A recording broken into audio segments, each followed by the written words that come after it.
Hardy Solano, Deputy Provost ng Batangas State University, at ang ground and also kanina sa FEID.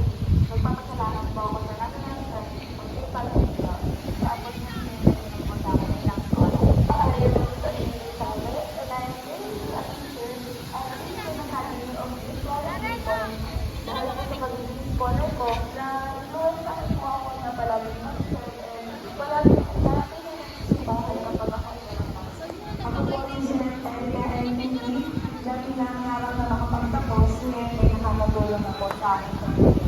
Nagpapasalamat din po ako sa patuloy nito dahil isa po sa tumulong sa akin para makapagtapos sa aking pag-aaral. Nawa po ay marami po po siya na i-bless at ganoon din po ako sa ito. Ngayong nasa ika